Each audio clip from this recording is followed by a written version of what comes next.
Selamat berjumpa kembali Bapak, Ibu, Saudara-saudari umat beriman terkasih dalam Tuhan. Salam sehat, berlimpah berkat.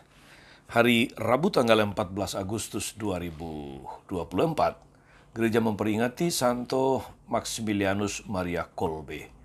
Sermagus CSSR mengajak saudari-saudara merenungkan kutipan Injil Matius bab 18 ayat 15 sampai 20.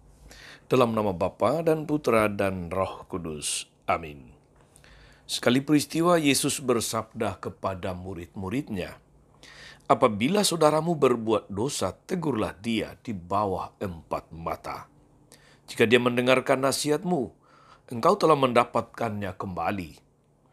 Jika ia tidak mendengarkan dikau, bawalah seorang atau 2 orang lain, supaya atas keterangan 2 atau 3 orang saksi perkara itu tidak disangsikan.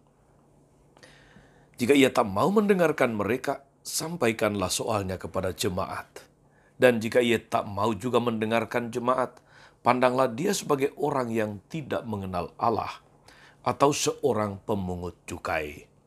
Aku berkata kepadamu sungguh, apa yang kalian ikat di dunia ini akan terikat di surga, dan apa yang kalian lepaskan di dunia ini juga akan terlepas di surga. Dan lagi aku berkata kepadamu, jika 2 orang di antaramu di dunia ini sepakat meminta apapun permintaan mereka, itu akan dikabulkan oleh Bapa-Ku yang di sorga. Sebab di mana ada 2 atau 3 orang berkumpul demi namaku, aku hadir di tengah-tengah mereka." Demikianlah sabda Tuhan. Bapak, Ibu, Saudara-saudari umat beriman terkasih dalam Tuhan,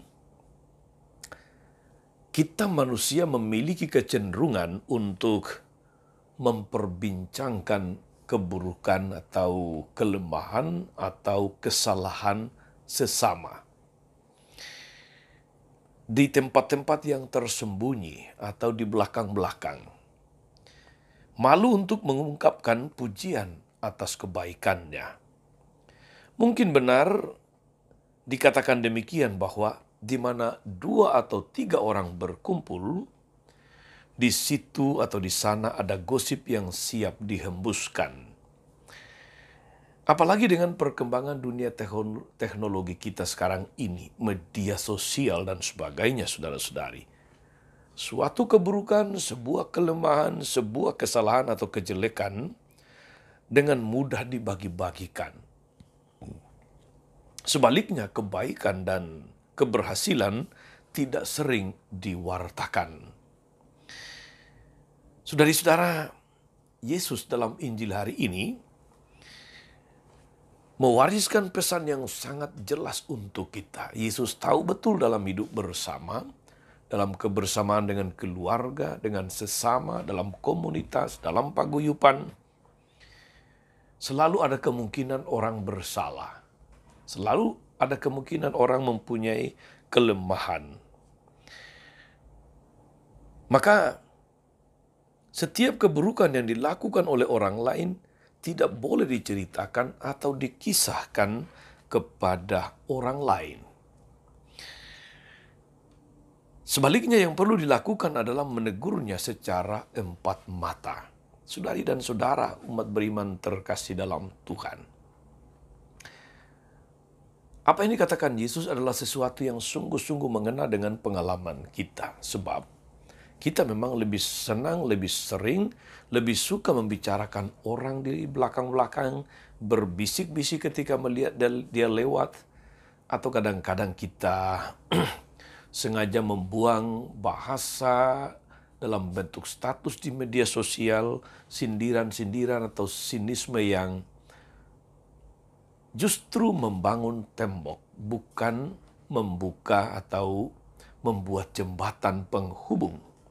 Saudari dan saudara, Yesus mengajak dan mengajar kita sekalian untuk tidak meneruskan kebiasaan-kebiasaan yang tidak membangun seperti itu. Yesus menunjukkan contoh, pedoman untuk kita, langkah-langkah yang perlu kita tempuh. Langkah pertama itu adalah menegur di bawah 4 mata. Artinya kita menegur secara langsung orangnya berdua. Jadi privasinya juga dihargai dan orang tidak merasa dihakimi di depan umum. Ingat saudara-saudari bahwa menegur itu berarti menunjukkan kesalahan, menunjukkan kelemahan, menunjukkan kekurangan, dan hal itu bisa membuat orang lain, saudara, teman, atau yang bersangkutan itu kemudian bisa tersinggung atau marah.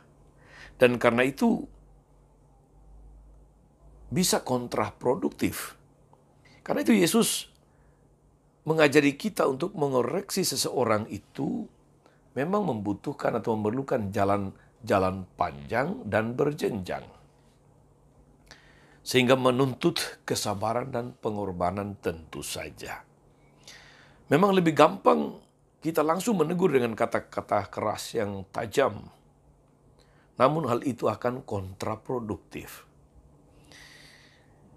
Orang yang telah keliru dan berdosa sekalipun tetap memiliki harga diri. Dia tetap memiliki martabat yang harus dihargai, yang harus diperlakukan secara terhormat. Dan Injil hari ini mengajarkan kita untuk menyelamatkan jiwa sesama. Kita boleh mendapatkan ikannya tanpa memperkeruh airnya.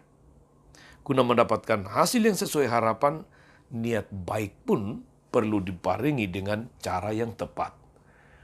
Itulah langkah-langkahnya. Tegur di bawah empat mata. Kalau ternyata juga tidak sadar-sadar bahwa 1-2 orang yang barangkali memperkuat agar seseorang itu mau berubah. Dan bukan untuk menghakiminya rame-rame. Bukan. Dan kalau ternyata dia tidak sadar-sadar juga, maka dia harus dihadapkan kepada jemaat. Dan kalau terhadap jemaat pun tidak mendengarkan, anggaplah dia sebagai orang yang tidak mengenal Allah. Demikian kata-kata Yesus tadi. Tapi apakah Yesus mengatakan itu lalu kita benar-benar menyingkirkan orang yang sudah ditegur di bawah empat mata, bawa 1-2 orang saksi, kemudian di hadapan jemaat, dan ternyata tidak berubah juga, lalu kita menyingkirkan dia? Rasa saya saudara-saudari, Yesus tidak setega itu. Ingat pengajaran Yesus tentang lalang dan gandum. Dalam hidup bersama memang selalu ada orang-orang yang selalu berusaha baik, ada juga yang tidak baik. Ada yang ingin maju, ada yang ingin menghambat kemajuan. Ada orang yang ingin supaya hidup bersama ini damai rukun, selalu ada juga yang mengganggu. Karena itu Yesus mengatakan biarkan mereka tumbuh bersama sampai musim menuai tiba. Itu pedoman umum saudara-saudari, maka mari kita menghargai setiap orang sebagai sesama yang bermartabat. Siapapun bisa membuat kesalahan, siapapun bisa punya kelemahan, tapi tidak ada seorang pun yang senang, yang bangga kalau dia ditegur di muka umum, kalau dia divonis atau dihakimi di depan banyak orang. Maksud baik untuk mengubah bisa kemudian menjadi bumerang. Dan Yesus tidak menghendaki demikian. Mari saudara-saudari, kita memiliki kearifan, kebijaksanaan dalam memperlakukan atau menegur. Barangkali saudara sesama anggota keluarga yang mungkin punya kelemahan, mungkin punya kesalahan, perlakukan dia dengan penuh martabat. Mulai dengan menegur empat mata, kalau tidak berubah, tegur dia dengan beberapa orang yang menjadi saksi untuk memperkuat. Kemudian bawa dia ke hadapan jemaat kalau memang tidak juga ingin mendengarkan. Dan hasil akhirnya biarkan Tuhan yang bertindak untuk orang-orang demikian. Tugas kita adalah membantu sesama untuk berubah menjadi lebih baik.